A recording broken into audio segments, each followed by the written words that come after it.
ہوتے ہیں یا اس طرح کے جو بیانات ایشو ہوتے ہیں اس پہ آپ ضرور غور سے سوچیے گا اور سمجھنے کی کوشش کیجیے گا، اور پھر ہم جو اس پہ برابری پارٹی کا نقطہ نظر دیتے ہیں یا جس پوائنٹ آف ویو سے ہم اس کو دیکھتے ہیں میں اس پہ بات کرتی ہوں، تو آپ کو وہ بھی پتہ چل جائے گا. لیکن اگر آپ کو بیسس ہی نہ پتہ ہو تو پھر آپ آگے نہیں سیکھ سکتے. تو ایک تو یہ بات ہے کہ it's a very good start جو ابھی یہ سلسلہ شروع ہوا ہے، یہ بہت اچھی شروعات ہے. اچھا، اس میں جو زرداری صاحب نے باتیں کی اس میں سے ظاہر ہے کچھ سے ہم ایگری کرتے ہیں، لیکن کافی جو انہوں نے باتیں کی اس سے ہمارا ان سے ڈس ایگریمنٹ بھی ہے. ایک جو بات انہوں نے کہی وہ انہوں نے آخر میں کہی، لیکن میں اس کا پہلے ذکر کرتی ہوں. انہوں نے کہا کہ ہم ہیں، پاکستان ہے تو ہم ہیں، اور ہم کہیں بھی چلے جائیں ہماری وہ ویلیو نہیں ہو سکتی، کیونکہ دنیا میں ہر جگہ پیسے کی ویلیو ہوتی ہے، ڈالر کی ویلیو ہوتی ہے، پاؤنڈ کی ویلیو ہوتی ہے. گرین پاسپورٹ کی اس وقت ویلیو نہیں ہے. تو پاکستان اگر خوشحال ہوگا تو ظاہر ہے کہ ہماری بھی عزت ہوگی اور ہم بھی دنیا میں ایک مقام رکھتے ہوں گے. اگر پاکستان نہیں ہوگا خدا نخواستہ، یا یہ ترقی کرنے کے بجائے یہ نیچے کی طرف چلا جائے گا، تو ظاہر ہے کہ ہمارا بھی دنیا میں وہ رتبہ نہیں ہوگا یا عزت نہیں ہوگی. تو یہ ہمیں سب کو بات سمجھنی چاہیے. یہ ایک بہت ہی امپورٹنٹ انہوں نے بات کی. پھر انہوں نے بات کی کہ جو فارن انویسٹرز ہیں، کیونکہ ہر وقت پاکستان میں بات ہوتی ہے فارن ڈائریکٹ انویسٹمنٹ آنی چاہیے، فارن ڈائریکٹ انویسٹمنٹ آنی چاہیے. تو انہوں نے کہا کہ ہمیں فارن انویسٹرز کی ضرورت نہیں ہے، کیونکہ وہ آتے ہیں تو وہ $1 دیتے ہیں لیکن $5 وہ لے کے واپس چلے جاتے ہیں. یہ بھی ان کی بات صحیح ہے، اور ہم بھی سمجھتے ہیں کہ فارن ڈائریکٹ انویسٹمنٹس کے جہاں شاید تھوڑے بہت فائدے ہوں وہاں بہت سے نقصانات بھی ہیں. کیونکہ ظاہر ہے کہ جو باہر سے لوگ آئیں گے انویسٹ کریں گے، وہ چاہے ملٹی نیشنل کمپنیز ہوں یا کوئی اور پرائیویٹ انویسٹرز ہوں، وہ اسی لیے آئیں گے نا کہ یہاں سے وہ پیسہ بنائیں گے اور پھر اس کو وہ باہر لے کے جائیں گے، وہ یہاں تو نہیں رہتے. تو یہ ہم سب کے سمجھنے والی بات ہے. اور یہ آئی تھنک کہ یہ جو تھاٹ پروسیس ہے کہ فارن ڈائریکٹ انویسٹمنٹ ہی ہمارے لیے راہ نجات ہیں، اس کو ہمیں رد کر دینا چاہیے. پھر انہوں نے یہ کہا کہ ایکسپورٹ جو ہے، بات ہو رہی تھی ایکسپورٹ ہماری کم ہے اور امپورٹ زیادہ ہے اور وہ بیلنس ہے. تو انہوں نے کہا ہم چاہتے ہیں کہ ہماری ایکسپورٹ جو ہے وہ 200 بلین سے بھی زیادہ چلی جائے. اب یہ بہت ایمبیشیس گول ہے، لیکن ان کا یہ خیال تھا کہ یہ تمام جو گروتھ ہے یا جو ایکسپورٹ ہے یہ پرائیویٹ سیکٹر خود کر سکتا ہے. انہوں نے کہا کہ آپ اپنے جو بزنس کمیونٹی ہے آپ اپنے گروپس بنا لیں اور آپ جو ہے فیصلہ کریں کہ آپ کہاں انویسٹ کرنا چاہتے ہیں، کس سیکٹر آف انڈسٹری میں. تو یہ بالکل پاسبل ہے کہ ہماری گروتھ جو ہے وہ اتنی زیادہ ہو جائے. اب ایک تو یہ بات ہے کہ ہم سمجھتے ہیں کہ یہ ایکچولی اسٹیٹ کی ذمہ داری ہوگی. اب اسٹیٹ اس میں چاہے وہ خود انوالو ہو اور یا پھر یہ کہ وہ فیسیلیٹیٹ کرے، یہ ایک الگ ڈسکشن ہے. لیکن ہم یہ سمجھتے ہیں کہ اسٹیٹ جب تک خود انوالو نہیں ہوگی، خاص طور سے ان سیکٹرز آف اکانومی میں یا انڈسٹری میں جو کہ بالکل اسٹریٹجک اہمیت کے حامل ہیں، جس میں انرجی ہے، جس میں اور بہت سی چیزیں ہیں، تب تک یہ ہم ایکسپورٹ جو ہے وہ میرا نہیں خیال کہ ہم اس کو اس لیول تک لے کے جا سکتے ہیں. پھر انہوں نے ایک اور بات کی. انہوں نے کہا کہ آپ لون لیں، ہم اس کو گارنٹی کریں گے. ہم مطلب یہ کہ لونز جو ہیں آپ کو نقصان نہیں ہوگا. اب یہ ایک بہت ہی میرے خیال میں کنٹروورشل بات انہوں نے کہی، کیونکہ یہ کیسے ہو سکتا ہے کہ آپ انویسٹرز کو کرنے دیں اور پھر آپ ان کو گارنٹی کریں تو وہ پیسہ بنائیں، اور پھر اس کے بعد اگر اس میں ان کو نقصان ہو یا وہ لون واپس نہیں کر سکیں تو اسٹیٹ جو ہے وہ اس کو ابزارب کرے. اس کا مطلب یہی ہے کہ آپ جو لاسز ہیں اس کو سوشلائز کر رہے ہیں اور جو پروفٹس ہیں اس کو آپ پرائیویٹائز کر رہے ہیں. اب اگر زرداری صاحب کا یہ مطلب نہیں تھا تو میرا خیال ہے کہ پھر ہمیں اس پہ فردر ڈسکشن کی ضرورت ہے. لیکن یہ نہیں ہونا چاہیے کہ آپ بڑے بڑے انڈسٹریلسٹ کو اور بڑے بڑے بزنس لوگوں کو آپ فیسیلیٹیٹ کریں، آپ ان کو سارا کچھ دیں، اور پھر اس کے بعد اگر ان کو لاس ہو تو وہ اسٹیٹ کی ذمہ داری ہو. یہ ایک میرا خیال ہے کہ چیلنج کیا جا سکتا ہے. پھر انہوں نے یہ بھی کہا کہ ہمارا کام مطلب اسٹیٹ کا کام جو ہے وہ بسیں اور ٹرینیں چلانا نہیں ہے. اور یہ کہ یہ تو پرائیویٹ سیکٹر کی ذمہ داری ہے، اور جو سندھ میں بسیں اور ٹرینیں چل رہی ہیں اس وقت وہ سارے پرائیویٹ سیکٹر کے ساتھ کے اس مطلب پرائیویٹ سیکٹر ہی ان کو چلا رہا ہے۔ اچھا، یہ اب تھوڑا سا ایک پرابلمیٹک ایشو ہے، اس میں بھی ہمیں اختلاف ہے، کیونکہ ابھی میں نے ایک ویلاگ بنائی تھی جس میں نے یہ کہا تھا کہ سندھ گورنمنٹ جو ہے اور پورے پاکستان میں جو گورنمنٹ ہے اس کی ذمہ داری ہے کہ وہ یہ سالڈ ویسٹ کا وہ بندوبست کرے تاکہ صفائی ہو، ملک میں کچرا نہ رہے اور اس کو پراپرلی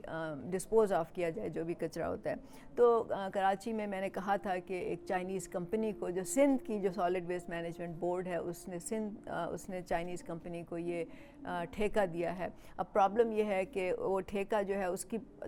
جو اماؤنٹ ہے وہ ملینز میں ہے، کراچی میں 7 ڈسٹرکٹس ہیں، صرف ایک ڈسٹرکٹ کا جو اینول ٹھیکہ ہے وہ 22 ملین کے قریب ہے۔ تو اس کا مطلب ہے کہ کتنے ملینز ہیں وہ صرف کراچی پہ خرچ ہوں گے، اور اگر آپ پورے پاکستان میں دیکھ لیں تو آپ سمجھ جائیں کہ کتنا ہم صرف پورا کرکٹ اٹھانے پہ ہم خرچہ کر رہے ہیں، جو کہ ہوتا بھی نہیں ہے۔ مطلب آپ کو ہر جگہ گندگی کے ڈھیر نظر آتے ہیں، میں نے تو کراچی میں صفائی نہیں دیکھی۔ تو اب لیکن جو بات میں کرنا چاہ رہی ہوں وہ یہ کہ جب ان کو چائنیز کمپنی کو ٹھیکہ دیا گیا ہے تو انہوں نے آگے سے سب کانٹریکٹر لیے ہیں، 3-4 لیئرز کی سب کانٹریکٹرز ہیں، اور اس میں جو ورکر ہے اس کی جو آمدنی ہے ماہانہ وہ انڈر 20,000 ہے، اور اگر یہ سب کانٹریکٹرز نکال دیے جاتے، وہ کک بیک ختم کر دیا جاتا، تو انہی ورکرز کی آمدنی جو ہے وہ 1 لاکھ تک بھی پہنچ سکتی تھی، بیکاز آپ کا وہ سارا ویسٹ جو ہے وہ نکل جاتا۔ تو ریاست کی یہ ذمہ داری کیا نہیں ہے؟ تو اگر زرداری صاحب یہ کہہ رہے ہیں کہ ٹرینیں اور بسیں چلانا ہمارا کام نہیں ہے، تو پھر انہیں ورکرز کے رائٹس کا بھی خیال رکھنا پڑے گا، ان کو دیکھنا پڑے گا کہ کک بیک کس کو مل رہا ہے، کون یہ جو رینٹیئر اکانومی جس کو ہم کہتے ہیں، جہاں سے بڑے لوگ اپنے اثر و رسوخ سے فائدے اٹھاتے ہیں، وہاں سے وہ اپنے لیے مراعات ڈھونڈتے ہیں، کیا زرداری صاحب اس کو ختم کر سکتے ہیں؟ دس اے بگ کویسچن، اور یہ زرداری صاحب سے پوچھنا چاہیے تھا، جو کہ مطلب ظاہر ہے کہ وہاں پہ جو لوگ بیٹھے تھے انہوں نے مناسب نہیں سمجھا کہ ان سے پوچھا جائے۔ تو جب تک آپ عام لوگوں کے انٹرسٹ کا، عام لوگوں کے رائٹس کا تحفظ نہیں کریں گے، آپ کی اکانومی چاہے جتنی مرضی بڑی ہو جائے، چاہے وہ ٹریلینز میں چلی جائے، چاہے آپ دنیا کا سب سے بڑا گروتھ مطلب آپ کی جی ڈی پی سب سے زیادہ ہو جائے، تو اس کا کیا فائدہ ہوگا اگر آپ کا عام بندہ جو ہے وہ 20,000 30,000 40,000 میں گزارا کر رہا ہے، جو کہ بالکل جانوروں کی طرح زندہ رہنے والی بات ہے۔ تو اس کا ذکر جو ہے، اس اکانومی میں اس کا ذکر کرنا کہ ہمارے جو ورکنگ کلاس ہے اس کا کیا حال ہے، اس کو ہم کیسے اوپر لے کے آئیں گے، اس کو ہم کس طرح، اس کی لائف کس طرح بہتر کریں گے، اکانومی پہ کوئی ڈسکشن وداؤٹ دس مینشن بالکل انکمپلیٹ ہے۔ اور ہو سکتا ہے کہ زرداری صاحب شاید ان کا یہ ارادہ نہ ہو کہ یہ مکمل ان کا چارٹر نہیں تھا، وہ ایک خاص طبقے سے گفتگو کر رہے تھے، اور ہو سکتا ہے کہ وہ مجھے نہیں معلوم کہ ان کا اس بارے میں کیا ارادہ ہے، لیکن یہ پبلک کے لیے ضروری ہے کہ وہ اس کو سمجھیں اور پھر اس کی ڈیمانڈ کریں اپنے جو بھی ان کے پاس MNAs MPAs آتے ہیں کہ یہ اکانومی جو ہے یہ اس ملک کی کیسے چل رہی ہے، اس میں عام لوگوں کا کتنا حصہ ہے۔ تو یہ بات جو تھی وہ ڈسکس نہیں ہوئی وہاں پہ۔ اچھا، اس کے بعد زرداری صاحب نے ایک بات کی جس میں انہوں نے کہا کہ انہوں نے ملیشیا کے جو مہاتر صاحب تھے ان سے یہ سیکھا یا سمجھا، یا ان کی ایک بات ان کو یاد ہے کہ پہلے ان لوگوں کو امیر تو کرو، اس کے بعد ٹیکس لگاؤ، کیونکہ اس وقت ٹیکس کی بھی باتیں ہو رہی ہیں۔ جیسے میں نے کہا ابھی جو ڈسکشن ہوئی تھی دا گریٹ ڈیبیٹ، اس میں ٹیکس پہ بہت زیادہ ڈسکشن ہوئی تھی۔ تو زرداری صاحب نے کہا کہ ہم ٹیکس کیسے لگا سکتے ہیں جب تک ہم اپنے لوگوں کو امیر نہیں کریں گے، لیکن انہوں نے یہ وضاحت نہیں کی کہ وہ کس کو امیر کرنا چاہتے ہیں۔ مطلب ان کے سامنے جو بزنس کمیونٹی بیٹھی تھی، جو لیڈرز بیٹھے تھے، ظاہر ہے کہ وہ ان کی لائف میرا خیال ہے کہ کمفرٹیبل ہوگی، اگر وہ غریب نہیں تھے یا سپر رچ نہیں تھے تو دے ور ویل آف، وہ اپر مڈل کلاس کے لوگ تھے سارے جو ان کے سامنے بیٹھے ہوئے تھے، اور ہو سکتا ہے کہ زرداری صاحب نے اس لیے اس کا ذکر کیا ہو۔ لیکن بات یہ ہے کہ اس وقت جو انڈائریکٹ ٹیکسیشن ہو رہی ہے وہ تو عام لوگوں پہ ہو رہی ہے، تو عام لوگوں کو آپ ٹیکس کیے جا رہے ہیں، اور ان کی آمدنی جو ہے وہ ایوریج جو ہے وہ 25-30,000 ہے، تو سب سے امپورٹنٹ، اور ٹیکس کا جو سب سے زیادہ حصہ ہے وہ یہی لوگ دیتے ہیں. تو کیا یہ اپروپریٹ نہیں ہوگا کہ آپ جب کہتے ہیں کہ پہلے امیر کرو پھر ٹیکس لگاؤ، تو ان لوگوں تو امیر کریں نا، ان لوگوں کی زندگیاں تو تھوڑی بہتر کریں نا، ان لوگوں کے لیے تو مواقع کھولیں، ان لوگوں کو تو روزگار دیں، ان لوگوں کو اسکلس ٹریننگ دیں، ان لوگوں کو جابس دیں، ان لوگوں کو ایجوکیشن دیں، ان کی لائف بہتر کریں، ان کی غذائی ضروریات آپ پوری کریں، ان کو ایک پورا ہیومن بینگ کے طور پہ آپ ان کو ٹریٹ کریں، تاکہ ان کا اپنا جو پوٹینشیل ہے وہ بھی تو انلیش ہو نا. صرف بزنس کمیونٹی سے تو یہ ملک نہیں چل سکتا. اس ملک میں جو 23 کروڑ عوام ہیں، جب تک ان کی زندگیاں بہتر نہیں ہوں گی، جب تک ان کو وہ ساری چیزیں نہیں ملیں گی جو اپرچونٹیز جن کی بات زرداری صاحب ان بزنس کمیونٹی سے کر رہے تھے، عام لوگوں کو بھی وہی جو وہ فیسیلیٹیٹ کرنے کی ضرورت ہے. اس میں ہم جب بات کرتے ہیں تو مڈل اور اسمال جو بزنس کمیونٹی ہے، ہم اس کی بات کرتے ہیں، جو انٹرپرائزز ہیں جو چھوٹے لیول پہ ہیں ان کی بات کرتے ہیں، جو اس وقت لوگ نوجوان نکل رہے ہیں، پڑھ کے نکل رہے ہیں، جن کے پاس سکلز بھی ہیں، نالج بھی ہے، لیکن ان کے پاس آگے جانے کا راستہ نہیں ہے. اس کو کیسے آپ فیسیلیٹیٹ کریں گے؟ اس کے بغیر تو ملک نہیں آگے بڑھ سکتا. تو ان باتوں پہ زرداری صاحب نے کچھ نہیں کہا، اور جیسے میں نے کہا ہو سکتا ہے کہ اس وقت ان کے لیے شاید اس کمیونٹی کے سامنے ان باتوں کا ذکر کرنا ضروری نہ ہو، لیکن آپ کو یہ سوچنا چاہیے، آپ لوگ اگر اس پہ توجہ دے رہے ہیں تو. اچھا، دوسری جو بات میں نے پہلے بھی کہی تھی کہ اکانومی جو ہے وہ صرف نمبرز نہیں ہوتے. اکانومی کے پیچھے ایک پوری آئیڈیالوجی ہے. اکانومی جو فری مارکیٹ اکانومی ہے، اس کو ہم ٹرکل ڈاؤن اکانومی کہتے ہیں، اور اس کا مطلب یہ ہوتا ہے کہ آپ امیروں کو پہلے زیادہ امیر کر دیں تاکہ وہ پھر اپنی بزنسز بڑھائیں، پھر وہاں پہ وہ جابس کریٹ کریں اور وہاں پہ وہ لوگوں کو امپلائی کریں، اور تھوڑا بہت جو ہے وہ مطلب جو جاب لیسنس ہے یا انمپلائمنٹ ہے وہ صحیح ہو، پھر تھوڑا بہت ان لوگوں کو تک یہ بینیفٹ پہنچ جائے. آن دی ادر ہینڈ دوسری طرف ہوتی ہے پلانڈ اکانومی ہوتی ہے، جس میں کہ ریاست خود اپنی ذمہ داری سے ایک پلان بناتی ہے، پورے ملک کے حالات کو مد نظر رکھ کے، اور سوسائٹی کے ہر سیگمنٹ کو مد نظر رکھ کے وہ ایک پلان بنتا ہے، اور اس پلان کے تحت پھر اکانومی جو ہے وہ آگے چلتی ہے. اور وہ ظاہر ہے کہ ہم اس بات سے ایگری کرتے ہیں زرداری صاحب کے کہ پلان 5-10 سال کا نہیں ہوتا، 50 سال کا ہوتا ہے، لیکن اس کی ڈائریکشن تو صحیح ہونی چاہیے نا. تو یہ ہمارا اختلاف ہے، کیونکہ زرداری صاحب ٹرکل ڈاؤن اکانومی کی بات کر رہے تھے. ہم کہتے ہیں کہ اکانومی ایک پلان طریقے سے ہونی چاہیے، جس میں کہ سوسائٹی کے ہر سیگمنٹ کو، چاہے وہ ورکنگ کلاس ہے، مڈل کلاس ہے، یا جو بزنس کمیونٹی ہے، ان سب کے جو مفادات ہیں، ان سب کے انٹرسٹ ہیں، ان کا تحفظ کیا جائے. اور اس میں ہم کوئی غلط بات نہیں کرتے یا ہم کوئی عجیب و غریب بات نہیں کرتے. ہم کہتے ہیں ریاست پاکستان کو جو کانسٹیٹیوشنل شقیں ہیں، جس میں کہ ان لوگوں کے رائٹس کا تحفظ کیا گیا ہے، جہاں پہ کہا گیا ہے کہ دولت کے ارتکاز کو ختم کرنا یا بند کرنا ریاست کی ذمہ داری ہے، لوگوں کا استحصال کرنا ریاست کی ذمہ داری ہے. ان شقوں کو بھی جب آپ اکنامک پلان بنائیں تو ان شقوں کو بھی سامنے رکھیں، کیونکہ وہ کرٹیکل ہیں آپ کے ملک کی ترقی کے لیے، ملک کے مستقبل کے لیے. تو جب تک ان لوگوں کا ہم نہیں خیال رکھیں گے، تب تک ملک جو ہے جو مرضی آپ، جیسے میں نے پہلے کہا، جتنی مرضی آپ کی اکانومی بڑھ جائے، آپ آگے نہیں بڑھ سکتے ایز اے کنٹری. تو یہ آئیڈیالوجیکل ڈیبیٹ ہے، اس میں ہمارا کوئی ذاتی وہ نہیں ہے اختلاف، ذاتی مطلب اناد نہیں ہے یا کسی سے دشمنی نہیں ہے، لیکن آئی تھنک کہ دس اے ویری امپورٹنٹ ڈیبیٹ، اور اس ڈیبیٹ کو پبلک سیکٹر میں بہت زیادہ ڈسکس ہونا چاہیے، چینلز پہ ڈسکس ہونا چاہیے. تو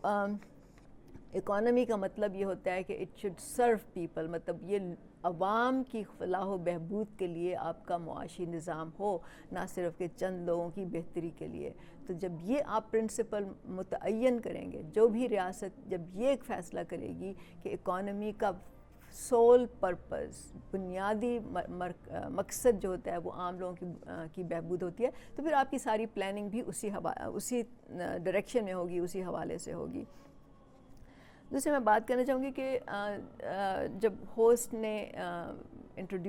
زرداری صاحب کو انٹروڈیوس کرانے سے پہلے جو ہوسٹ نے ایشوز اٹھائے تھے وہ بہت ہی امپورٹنٹ تھے، اور اس پہ بات نہیں ہو سکی. میرا خیال ہے ٹائم نہیں ہوگا یا کچھ، لیکن عام لوگوں کو پتہ ہونا چاہیے. انہوں نے ایشوز اٹھائے اس وقت جو